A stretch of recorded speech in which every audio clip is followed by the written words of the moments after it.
Assalamualaikum warahmatullahi wabarakatuh. Baiklah, di sini kelompok kami akan menjelaskan materi tentang manajemen letter.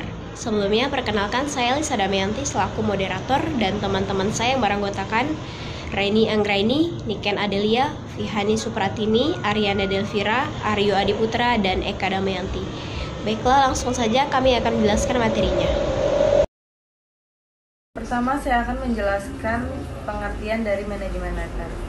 Manajemen letter merupakan suatu surat yang dibuat oleh kantor akuntan publik ditujukan kepada manajemen perusahaan yang diperiksa laporan keuangannya atau diaudit, yang isinya memberitahukan kelemahan dari pengendalian internal perusahaan, baik material maupun imaterial weakness yang menentukan selama pelaksanaan pemeriksaan, disertai saran-saran perbaikan dari KAP. Selanjutnya yaitu metode dalam pengendalian internal.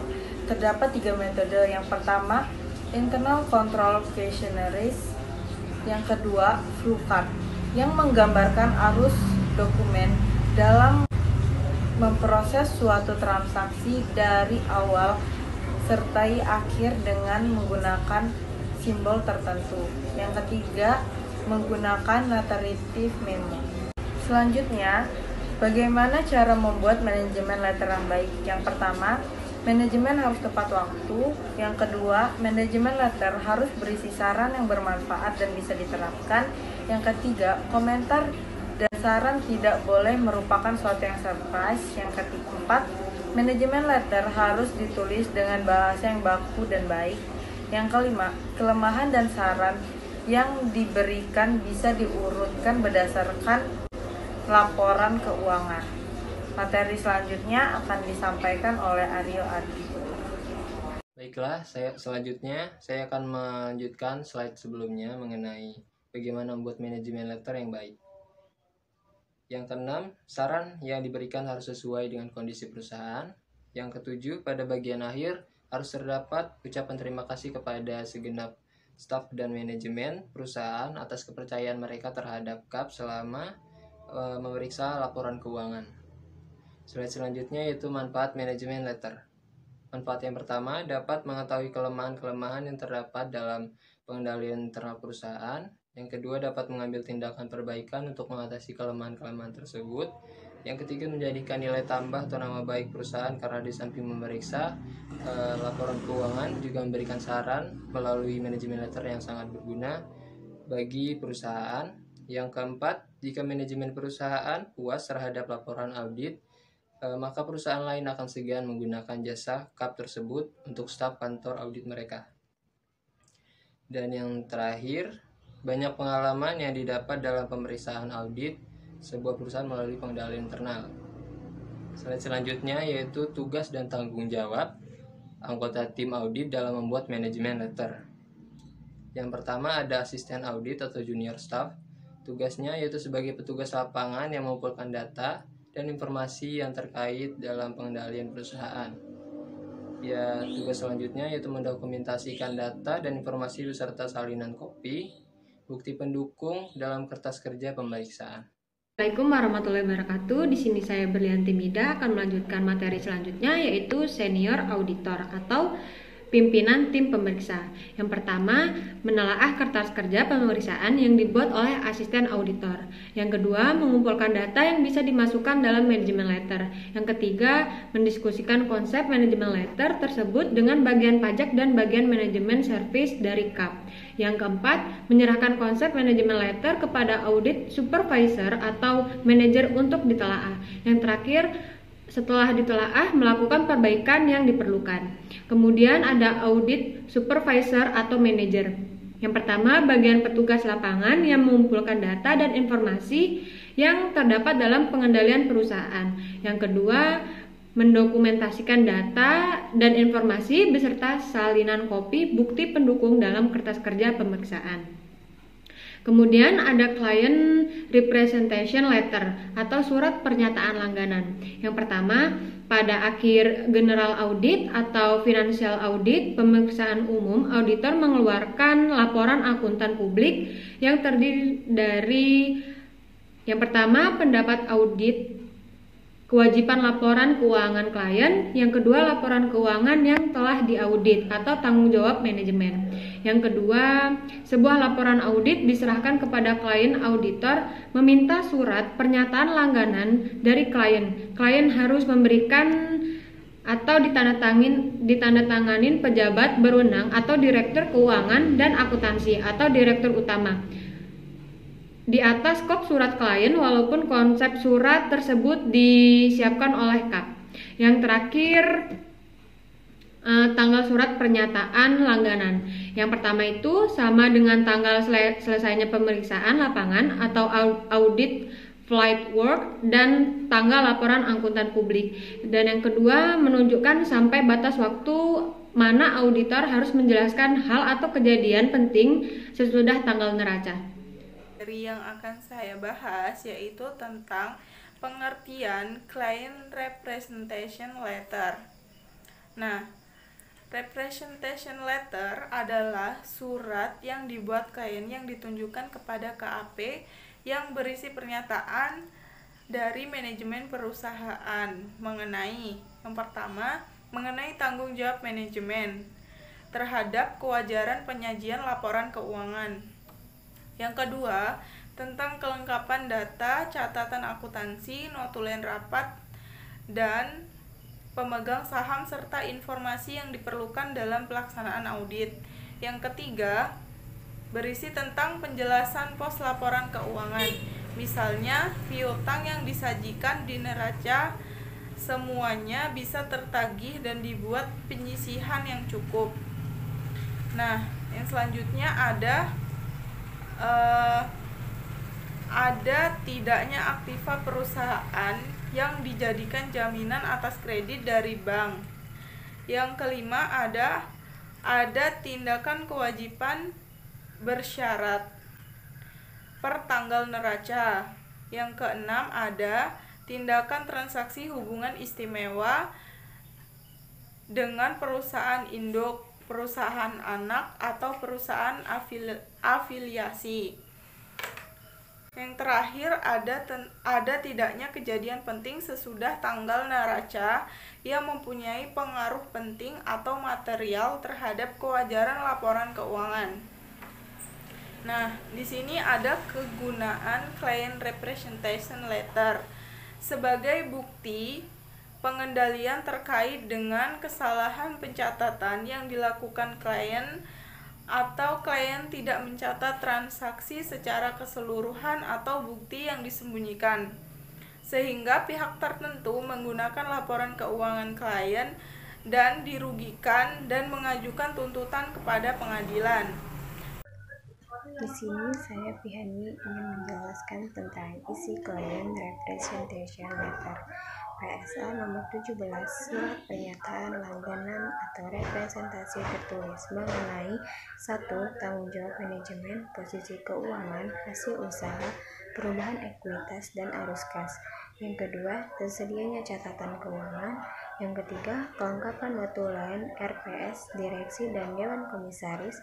Yang keempat, tidak ada kesalahan dalam laporan keuangan dan transaksi yang tidak tercatat. Yang kelima, informasi transaksi dan utang piutang antar pihak yang mempunyai hubungan istimewa. Yang keenam, ketidakpatuhan dengan pasal perjanjian atau kontrak yang berdampak terhadap laporan keuangan.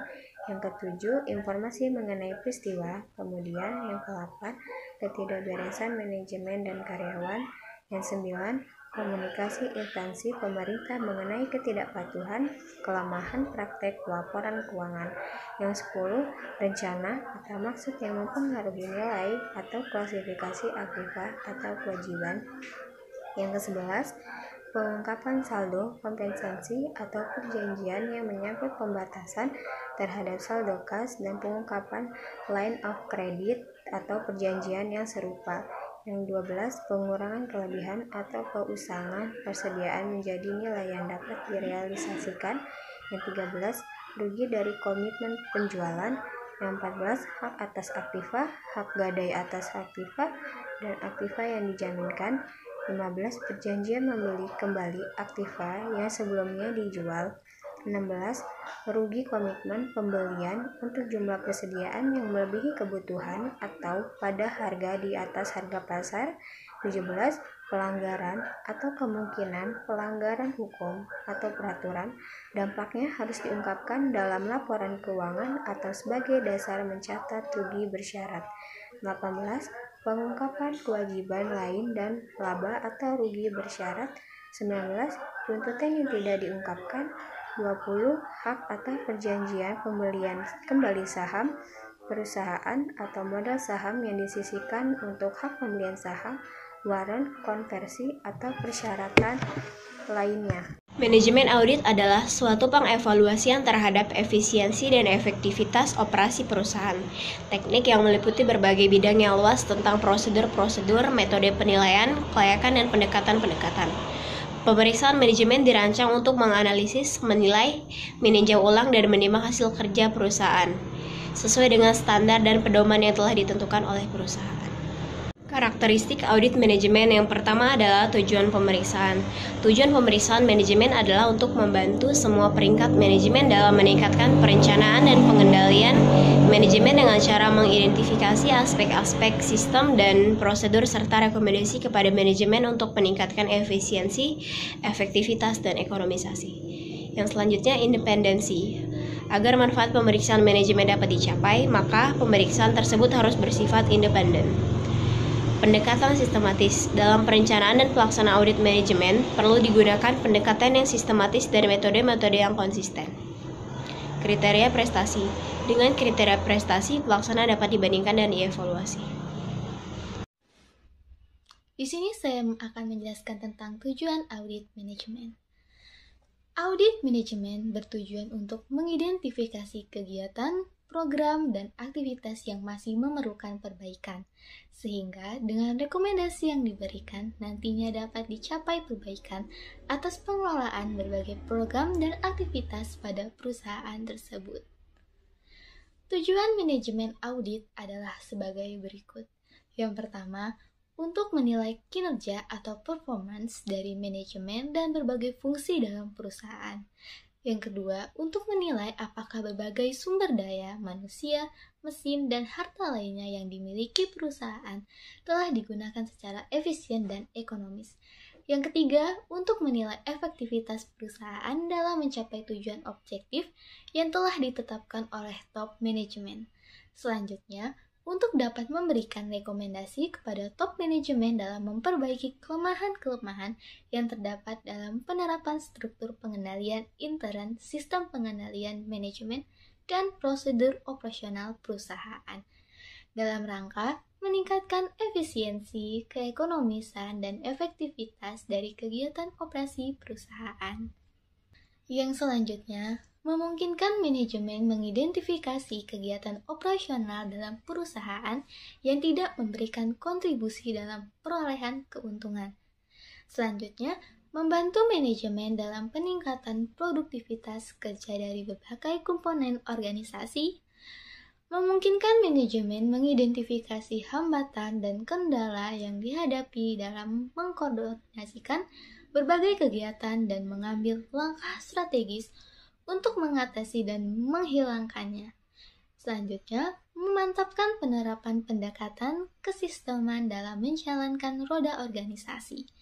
Yang selanjutnya, memungkinkan manajemen pada berbagai tingkat menentukan strategi yang tepat, membantu manajemen merumuskan pedoman teknis operasional bagi para pelaksana berbagai kegiatan dalam perusahaan yang akan membantu para tenaga kerja operasional melakukan kegiatan masing-masing dengan tingkat efisiensi dan efektivitas yang lebih tinggi.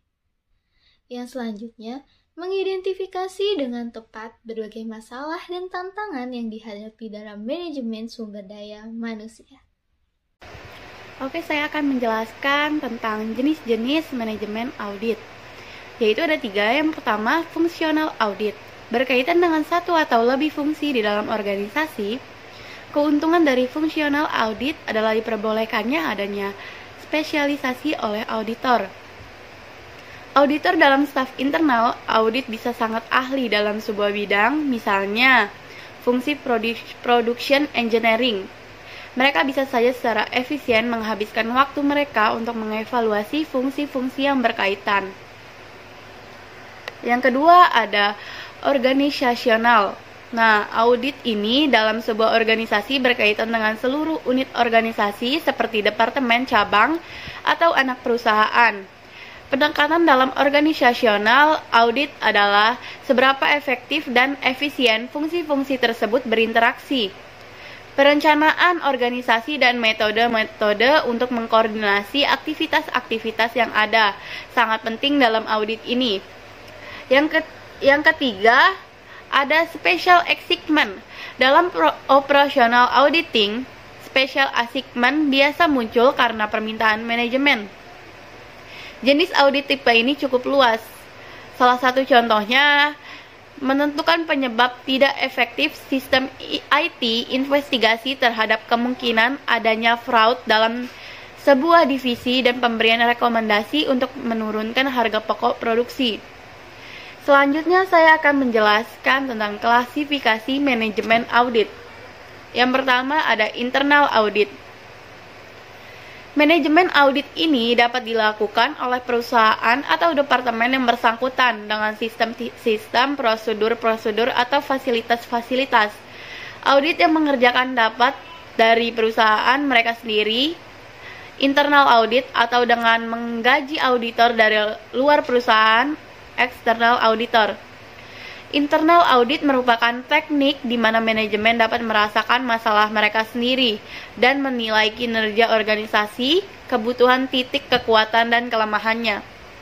Yang kedua ada external audit. Manajemen audit ini dilakukan oleh perusahaan terhadap pemasok mereka atau subpemasok. Audit dapat dari auditor internal maupun auditor eksternal. Manajemen audit dikerjakan untuk menilai status kontrak atau perjanjian yang dibuat perusahaan pemasok atau subpemasok untuk menentukan keadaan perusahaan atas barang yang akan diterima sesuai dengan yang dibayarkannya. Dan yang ketiga ada extrinsic audit. Manajemen audit ini dilakukan oleh pelanggan atau badan-badan yang berkaitan dengan peraturan atau suatu agen inspeksi. Audit ini meliputi pelanggan dari perusahaan-perusahaan pemasok dan subpemasok. Baiklah, cukup sekian materi yang dapat kelompok kami sampaikan.